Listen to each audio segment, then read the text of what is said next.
गुन्हेगारीवर लेखणीचा प्रहार, पोलीसवाला 112 आपल्या सेवेत। मुख्य संपादक प्राध्यापक जितेंद्र हिरे।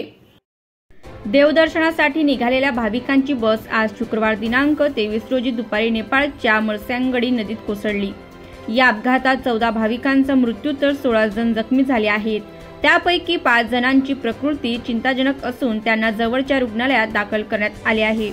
दरम्यान काही भाविक जळगाव जिल्ह्यातील भुसावळ तालुक्यातील वरणगाव, तळवेल परिसरातील असल्याची माहिती समोर येत आहे। मिळालेल्या माहितीनुसार नेपाळमधील पोखरा येथून बस क्रमांक UP 53 FT 7623 ही काठमांडूला जात होती। सदर बसमध्ये ड्रायव्हर व किन्नरसह 41 भाविक प्रवास करत असल्याचे कळते। दरम्यान नेपाळमधील तानाहुन जिल्ह्यात आज शुक्रवार दिनांक 23 रोजी सकाळी 11:30 वाजता या बसचा अपघात झाला। SP बिरेंद्र शाह यांनी सांगितले की बस मर्स्यांगडी अंबुखेरेनी नदीत कोसळली आहे। बचाव कार्यात लष्कर आणि सशस्त्र दलाची मदत घेतली जात आहे।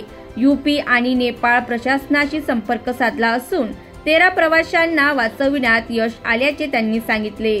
याबाबत आमदार संजय सावकार यांनी प्रसारमाध्यमांशी संवाद साधला असता अद्याप पूर्ण माहिती प्राप्त झाली नसून काही वेळा संपूर्ण माहिती येणार असल्याचे त्यांनी सांगितले। ब्युरो रिपोर्ट, पोलीसवाला 112 भुसावळ। बसेस आपल्या जिल्ह्यातल्या गेलेल्या सगळे भाविक होते। त्याच्यामध्ये काही वाराणसी अयोध्या सगळा करून ते नेपाळला गेले होते। त्याच्यामध्ये एक बस सुरक्षित होते, पण एक बस दरीत कोसळली, 400 फूट दरीमध्ये कोसळली आहे आणि त्याच्यामध्ये काही लोक घायल झालेले आहेत। रेस्क्यू काम सुरू झालेलं आहे, तिथे सगळी नेपाळ गव्हर्नमेंटची टीम पोहोचली आहे। सगळ्या सूचना इथून आदरणीय लक्षाताई, आदरणीय दिलीप भाऊ यांनी दिलेल्या आहेत। दोघांशी बोलणं झालेलं आहे, कलेक्टर साहेबांनाही सांगितलेलं आहे। तिथे त्यांची नेपाळ गव्हर्नमेंटची टीम जाऊन तेथील त्यांनी मदत कार्य सुरू केलेलं आहे। आता जी लेटेस्ट जी माहिती आली त्यापैकी 32 जण ताब्यात आलेले आहेत। त्यापैकी 23 जण अतिशय चांगल्या स्थितीमध्ये आहे, त्यांना काय म्हणजे पाण्यावर दुखापत झालेली आहे। काही 10-11 लोक आहेत, त्यांनी थोडंसं गंभीर आहेत आणि काही लोक अजून शोधकार्य सुरू आहे। नेमकं हे लोक जे होते कोणकोणते तालुक्यातील?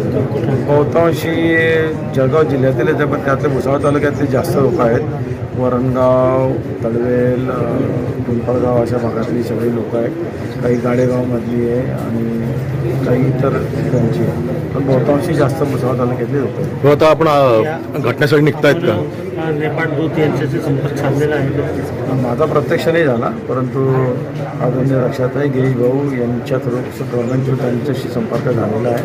कलेक्टर साहेबांनाही सगळी माहिती दिली आहे, तेही सगळं अपडेट देऊन त्यांच्या टचमध्ये आहेत। आपण सुद्धा रवाना होत आहेत का? माझे प्रयत्न चाललेले आहे की कसं कोणता जवळचा मार्ग आहे, कसं लवकर पोहोचता येईल आणि आवश्यकता असली तर जरूर जाण्याचा प्रयत्न करतो आहे। सगळं शोध सुरू आहे तो कसं जाता येईल लवकर। आणि तिथे जायलाही मार्ग असा खडतर आहे, म्हणजे काठमांडूपासून 120 किलोमीटर, पण ते डिस्टन बाय रोड गेलं तर 6-7 तास लागणार आहे।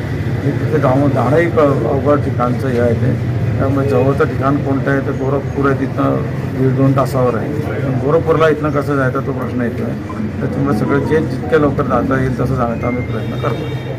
हे किती दिवसापासून गेले होते? हे 8 दिवसापासून गेलेले आहे। ते 8 दिवसापासून त्यांच्या भ्रमंती सुरू होती आणि 19 तारखेला रात्री आम्ही अयोध्येत पोहोचलो। त्यावेळेला ही मंडळी अयोध्येतून निघाली होती पुढे जायला नेपाळकडे।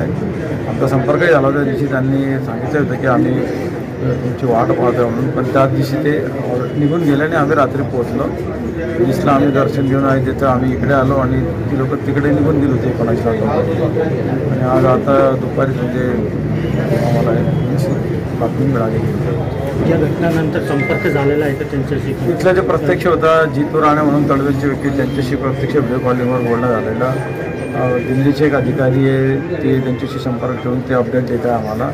काही जळगाववरही अपडेट येत आहे। इथले लोकल न्यूज चॅनलवाले त्यांनी पण बरीच मदत केली आम्हाला, सगळ्या माहिती पाठवण्यामध्ये आणि ते हॉस्पिटललाही ती मदत केली जाते।